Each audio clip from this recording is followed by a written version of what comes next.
بسم اللہ الرحمن الرحیم۔ السلام علیکم۔ میں ظہیر احمد والشبیر احمد مرنے سے پہلے یہ وصیت کرتا ہوں کہ میری نماز جنازہ میرا بیٹا نہیں بلکہ میری بیٹی دعا پڑھائے گی۔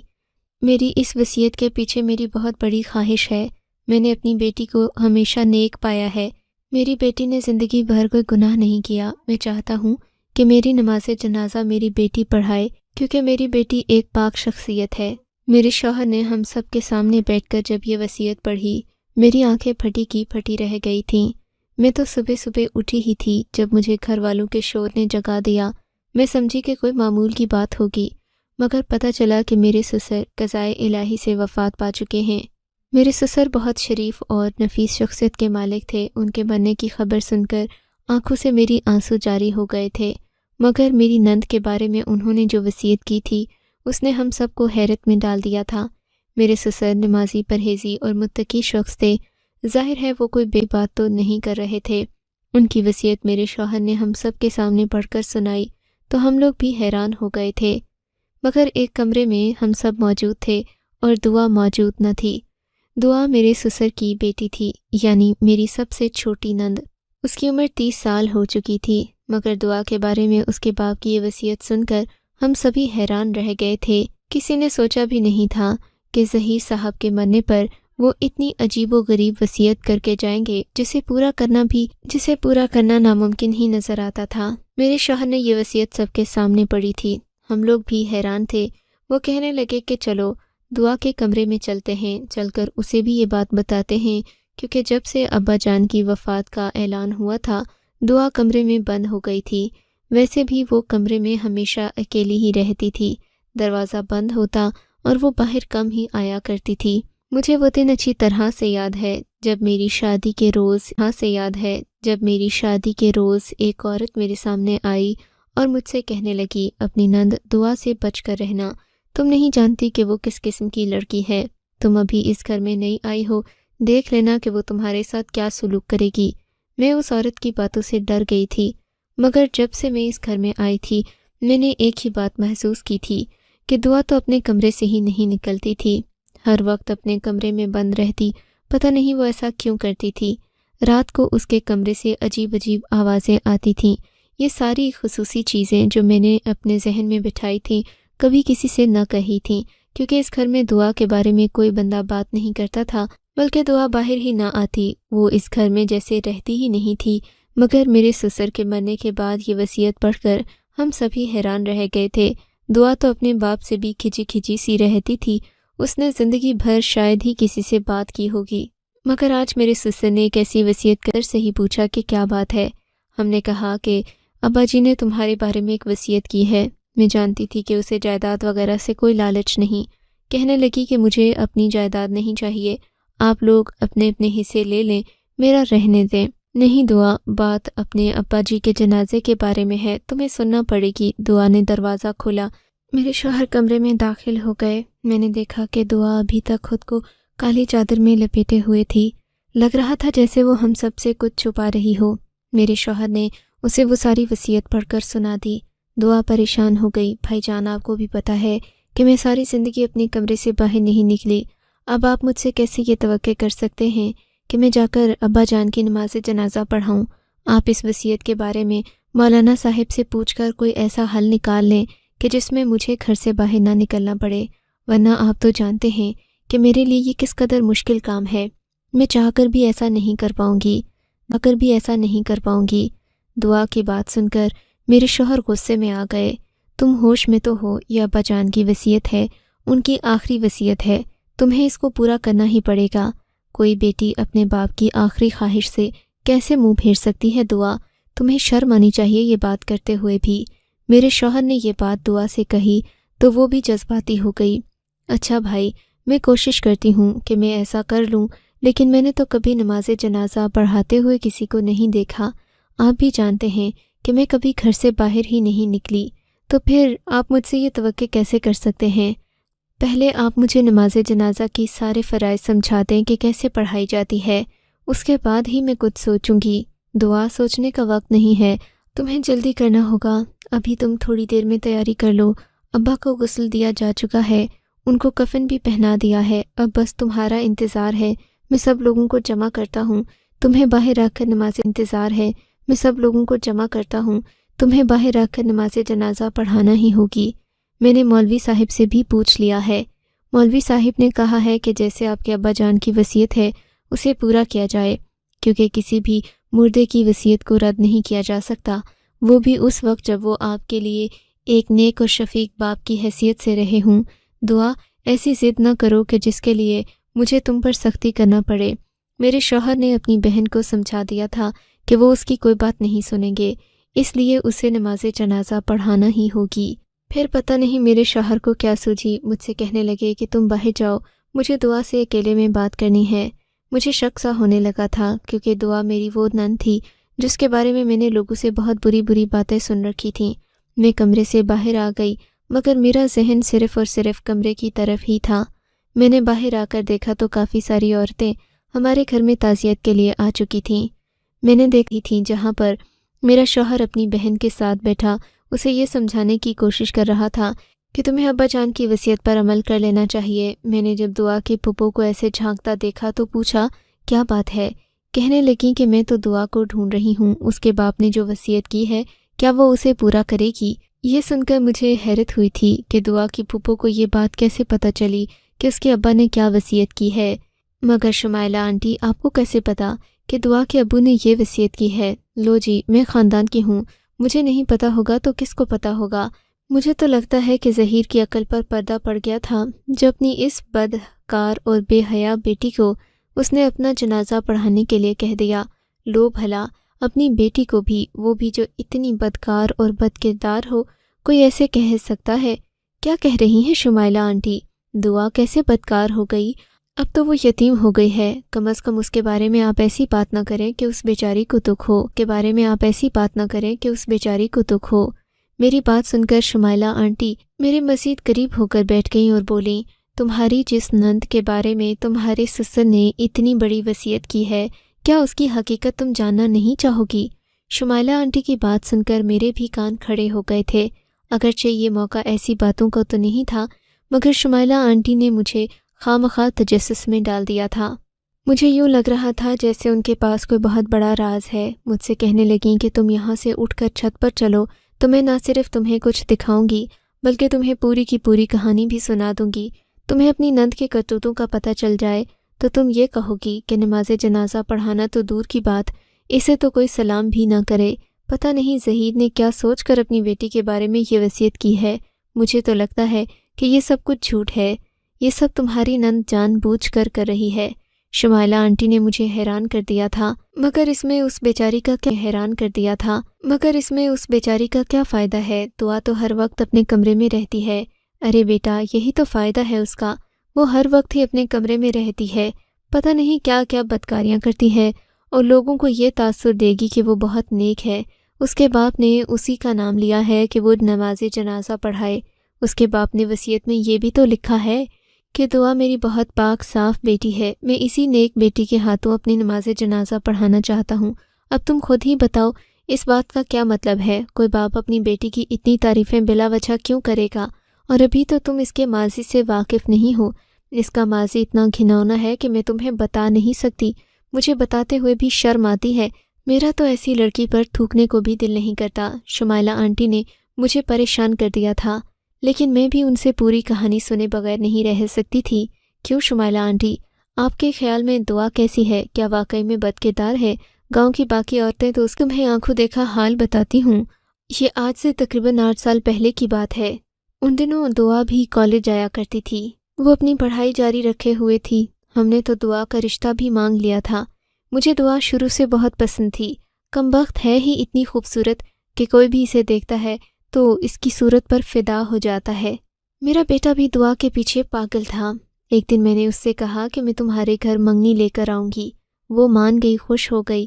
میں بھی خوش تھی کہ چلو بچے بھی آپس میں ایک دوسرے کو پسند کرتے ہیں اور میرا بھی ظہیر کے ساتھ تعلق مضبوط ہو جائے گا۔ میں نے تو اسی غرض سے ان کے گھر رشتہ لایا، ان لوگوں نے قبول بھی کر لیا۔ میں نے اپنی دعا کو منگنی کی انگوٹھی بھی پہنا دی تھی، بس میں تو اب اسے اپنی امانت سمجھنے لگی تھی۔ پھر ایک رات ان لوگوں کے گھر سے چیخو پکار کی آواز آنے لگی۔ چیخو پکار کی آواز ایسی تھی کہ سن کر میں بھی ان کے گھر کی طرف بھاگی تھی، مگر گھر کا دروازہ بجانے کے باوجود بھی نہیں کھلی کہ سن کر میں بھی ان کے گھر کی طرف بھاگی تھی، مگر گھر کا دروازہ بجانے کے باوجود بھی نہیں کھلا۔ گھر کا دروازہ اندر سے بند کر لیا گیا تھا۔ مجھے بڑا عجیب لگ رہا تھا، دل بھی پریشان تھا کہ کیا ہوا ہے۔ گھر کے اندر سے چیخو پکار کی آوازیں سن کر میرے بھی رونگٹے کھڑے ہو گئے تھے۔ میرے ساتھ میرا بیٹا بھی تھا۔ ہم نے جب دروازہ بجایا اور کسی نے نہیں کھولا، دروازہ بجا بجا کر ہم لوگ تھک گئے، تو گھوم کر ہم لوگ انہی کے مکان کی پچھلی طرف چلے گئے، کیونکہ مکان کی پچھلی طرف سے کھڑکیاں نظر آتی تھیں۔ کھڑکی کے اندر سے ہم گھر کا ماحول دیکھنا چاہتے تھے۔ ظاہر ہے اندر کا ماحول دیکھ کر ہی پتہ چلنا تھا کہ اندر ہو کیا رہا ہے۔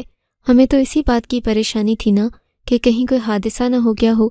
ہم کوئی ان کی ٹوہ لینے تو نہیں آئے تھے، مگر تمہیں کیا بتاؤں، جب ہم لوگ گھوم کر پچھلی طرف گئے تو ہمیں جو منظر کھڑکی سے دیکھنے کو ملا، اس منظر نے ہمارے تو جیسے ہوش اڑا دیے تھے۔ میں نے کبھی اس دعا کے بارے میں ایسا سوچا بھی نہیں تھا۔ میں تو کبھی اپنے وہم و گمان میں بھی تصور نہیں کر سکتی تھی کہ دعا ایسی لڑکی نکلے گی۔ میں تمہیں کیا بتاؤں کہ اس کے بعد کیا ہوا۔ میرا بیٹا تو وہ منظر دیکھتے ہی جیسے بے ہوش ہونے کو تھا۔ میری بیٹے کی آنکھوں کے سامنے اس کی منگیتر کسی اور کی باہوں میں جھول رہی تھی۔ میرا بیٹا تو غصے ہو کر وہاں سے چلا گیا۔ میں نے ان لوگوں کے گھر کا دروازہ کھولنے کا انتظار کیا۔ ان لوگوں نے جب دروازہ کھولا تو سارے رو پیٹ رہے تھے۔ ظہیر کہنے لگا کہ باجی ہمارے گھر ڈاکو پڑ گئے تھے، انہوں نے سارا مال بھی لوٹ لیا، میری بیٹی اور بہو کے ساتھ بھی بدتمیزی کی۔ ظہیر مجھ سے نظریں چرا رہا تھا، ایسا لگ رہا تھا جیسے اسے اپنی بیٹی پر یقین نہیں تھا۔ میں نے اس سے پوچھا بھی کہ وہ ڈاکو کون تھے، کہاں سے آئے، تم پولیس میں کیوں نہیں جا رہے؟ کہنے لگا کہ باجی مجھے نہیں پتا، وہ تو بس اپنے چہروں پر نقاب چڑھا کر آئے تھے، ہمیں لوٹ کر چلے گئے ہیں۔ میں کیا کہہ سکتا ہوں؟ ظہیر کی عدم دلچسپی سے معلوم ہو رہا تھا جیسے اسے کسی بات میں ہی اپنی بیٹی کے کرتوتوں پر پردہ ڈال رہا تھا، مگر ہم تو ایسا نہیں کر سکتے تھے۔ میں نے اپنے بیٹے کا رشتہ اس سے کیا تھا، اور میں کسی ایسی عورت کو اپنے گھر نہیں لا سکتی تھی جس کا خون ہی گندا ہو، جو ایسی حرکتیں کرتی پھر رہی ہو۔ ہمارے دادا دادی اماں ابا تو ایسے نہیں تھے۔ پتہ نہیں دعا کس پر چلی گئی، شاید اپنی ماں پر چلی گئی ہو، وہ بھی اسی طرح محبت کی شادی کر کے ظہیر کے گھر آئی تھی، اور دیکھو اس کا نتیجہ کس کس کو بھگتنا پڑا۔ میں تو اسی لیے کہتی ہوں جب بھی بیاہ کرو کسی خاندانی لڑکی سے کرو۔ اب تم جذباتی ہو کر دعا کی شادی اپنے بھائی سے کرنے پر تلی ہوئی ہو، یہ بات بھی مجھے پتہ چلی ہے، مگر ایک بات جان لو کہ اس واقعے کے بعد جو کچھ دعا کے ساتھ ہوا تھا وہ پورے محلے نے دیکھا۔ اسی وجہ سے تو دعا کا آج تک کوئی رشتہ نہیں مانگتا، اسی وجہ سے تو دعا گھر پر بیٹھی ہوئی ہے۔ اتنی خوبصورتی کے باوجود بھی 30 سال عمر ہو گئی ہے، مگر ابھی تک کسی نے اس کا رشتہ نہیں مانگا۔ تمہیں وجہ سمجھ نہیں آتی؟ اب ایسے میں یہ نوٹنکی کہ اس کے باپ نے وصیت کی ہے کہ میری بیٹی میرا جنازہ پڑھائے گی۔ جس باپ نے جیتے جی اپنی بیٹی کو منہ نہیں لگایا، اس کی طرف مڑ کر نہیں دیکھا، وہ اس سے راضی نہیں تھا، مرتے وقت وہ کیسے خواہش کر سکتا ہے کہ ایسی ناپاک پلید اولاد اس کا جنازہ پڑھائے؟ یہ تو مجھے سراسر سازش لگتی ہے، اس کے پیچھے کوئی اور وجہ ہوگی، تم دیکھ لینا۔ میں مان ہی نہیں سکتی کہ ظہیر ایسی بے وقوفانہ خواہش کرے۔ اور تم جانتی ہو کہ اس ڈکیتی کے بعد ان کے گھر میں کیا ہوا تھا؟ دعا نے تو گھر سے نکلنا ہی چھوڑ دیا تھا، چھوڑتی بھی کیوں نہیں، پیٹ سے جو ہو گئی تھی۔ کسی ناجائز بچے کو پالنا اور دنیا کے سامنے لانا آسان بات تو نہیں ہوتی۔ پہلے تو ظہیر نے اپنی بیٹی کے کرتوتوں پر پردہ ڈالنے کی پوری کوشش کی، مجھ سے بھی کہا کہ آپا تم رشتہ ختم نہ کرو، میری بیٹی میں ایسی کوئی بات نہیں ہے، تم بلا وجہ شک کر رہی ہو۔ میں کیسے شک نہ کرتی تم یہ بتا دو۔ جیسے جیسے مہینے بڑھ رہے تھے دعا کی ماں پریشان ہو رہی تھی۔ کچھ دن کے بعد اس نے دعا کو گجرانوالہ بھجوا دیا اپنی بڑی بہن کے پاس۔ وہاں سے ٹھیک 7 مہینے کے بعد وہ واپس آئی تھی۔ اس کے تو خد و خال ہی بدل چکے تھے، ایسا لگتا تھا کہ بہت بڑا گناہ کر کے واپس لوٹی ہے۔ چہرے کی معصومیت تک اٹھ چکی تھی۔ اب اس دعا میں پہلے والی بات نہیں رہی تھی۔ بس اس کے بعد اس نے گھر میں رہنا شروع کر دیا۔ کچھ عرصے کے بعد قرآن پاک پڑھنے لگ گئی، اور یہاں تک کہ محلے کے بچوں کو بھی قرآن پڑھانا شروع کر دیا۔ مگر میں تو جہاں دیدہ عورت ہوں، اس لڑکی کے سارے تیور اچھے سے جانتی ہوں، مجھے سب پتہ ہے کہ یہ اس کی نوٹنکیاں ہیں۔ اب یہ باپ والا ناٹک کر کے پتہ نہیں کیا ثابت کرنا چاہتی ہے۔ میں شمائلہ آنٹی کی باتیں سن کر ایک جگہ ساکت ہو کر رہ گئی تھی۔ مجھے دعا کے بارے میں اتنی باتیں واقعتاً کبھی بھی نہیں معلوم تھیں۔ میں خاموشی سے اٹھ کر نیچے آ گئی، اپنے شوہر سے بات کی کہ کیا دعا واقعی میں خاموش ہو جاؤ، یہ میرے گھر کا معاملہ ہے۔ اپنے شوہر کو اتنے غصے میں دیکھ کر میں بھی سہم گئی تھی۔ مجھے تو سمجھ نہیں آ رہا تھا کہ آخر میرے شوہر کو کس بات کا غصہ ہے۔ میں یہی سوال لے کر دعا کے کمرے میں گئی، مگر اس نے کمرے کے دروازے کو اندر سے بند کر رکھا تھا۔ میں نے دروازہ بجایا، دعا نے دروازہ کھولا، باہر آ گئی۔ اس نے کالے رنگ کا عبایا اوڑھ رکھا تھا۔ کہنے لگی کہ بھابھی میں تیار ہوں، ابا کا جنازہ پڑھانے کی میں نے مکمل تیاری کر لی ہے۔ ویسے بھی مجھے علم تو تھا کہ ابا ایسا کچھ کریں گے، لیکن مجھے یقین نہیں تھا کہ ابا اتنا بڑا قدم اٹھا لیں گے۔ بہرحال ابا کی مرضی، جیسا وہ کہیں میں اسی میں خوش ہوں۔ اب دعا مجھے بدلی ہوئی عورت لگ رہی تھی۔ مجھے اس پر ذرا بھی ترس نہیں آ رہا تھا، بلکہ وہ تو بالکل ٹھیک ٹھاک تھی۔ نہ ہی وہ جذباتی ہوئی تھی، نہ اس نے آنکھ سے ایک بھی آنسو بہایا تھا۔ مجھے اس پر حیرت ہو رہی تھی۔ ایسی لڑکیاں بھی پائی جاتی ہیں جو اپنے ماں باپ کے مر جانے پر بھی کسی قسم کا فرق نہیں پڑنے دیتی خود پر۔ میں دل میں سوچنے لگی، ہم تو اپنے ماں باپ سے بہت محبت کرتے ہیں۔ میں نے دعا سے کہا، کہنے لگی کہ میں بھی اپنے باپ سے بے پناہ محبت کرتی تھی، اسی وجہ سے ان کی عجیب و غریب شرط مان رہی ہوں، ورنہ اگر میری جگہ کوئی اور ہوتا تو کبھی بھی یہ شرط ماننے پر تیار نہ ہوتا۔ میں نے بس اپنے بابا کی محبت میں اس بات کو تسلیم کر لیا ہے، ورنہ آپ جانتی ہیں کہ میری شہرت محلے میں کیسی ہے، میں تو کبھی گھر سے نہیں نکلی۔ دعا کی یہ 2 نمبر باتیں اب مجھے بہت غصہ دلا رہی تھیں۔ میں نے دیکھا اس نے نقاب کر رکھا تھا، تبھی میرے شوہر نے دعا سے کہا کہ اس کو نقاب اتارنا پڑے گا۔ کیا مطلب ہے بھائی جان، میں اتنے سارے مردوں کے سامنے بنا نقاب کے جاؤں گی؟ ابا کی وصیت پر اگر عمل کرنا ہے تو پھر تمہیں یہ بھی کرنا پڑے گا۔ ابا نے خود مجھ سے کہا تھا کہ دعا کبھی اپنا چہرہ نہیں چھپائے گی، اپنا چہرہ کھلا چھوڑو اور چل کر ابا کا نماز جنازہ پڑھاؤ۔ میرے شوہر نے سختی سے دعا کی طرف دیکھ کر کہا، نماز جنازہ پڑھاؤ۔ میرے شوہر نے سختی سے دعا کی طرف دیکھ کر کہا۔ اس کے چہرے کا رنگ پیلا پڑ رہا تھا۔ اب تو مجھے بھی اس پر شک ہو رہا تھا کہ وہ باہر کیوں نہیں جانا چاہتی۔ بہرحال دعا نے بڑی ہمت دکھائی، اس نے اپنے بال باندھ لیے، اچھے سے خود کو ڈھانپ لیا، چہرہ کھلا چھوڑا اور میرے شوہر کے ساتھ گھر سے چلی گئی۔ سب عورتیں بھی حیران ہو رہی تھیں۔ دعا اپنے باپ کا نماز جنازہ پڑھانے جا رہی تھی۔ دعا کے کردار پر ہر ایک کو ہی شک تھا، کیونکہ جو کچھ اس کے ساتھ منسوب ہو چکا تھا، اس کے بعد ایسی لڑکیوں پر کوئی بھی یقین نہیں کرتا، چاہے وہ اپنے گھر والے ہی کیوں نہ ہوں۔ میرے شوہر کا بھی رویہ دعا کے ساتھ عجیب سا ہی ہوتا تھا، اس سے زیادہ بات چیت بھی نہیں کرتے تھے، مگر ابا جان کی وصیت کے بعد سے ان کا رویہ بدل چکا تھا۔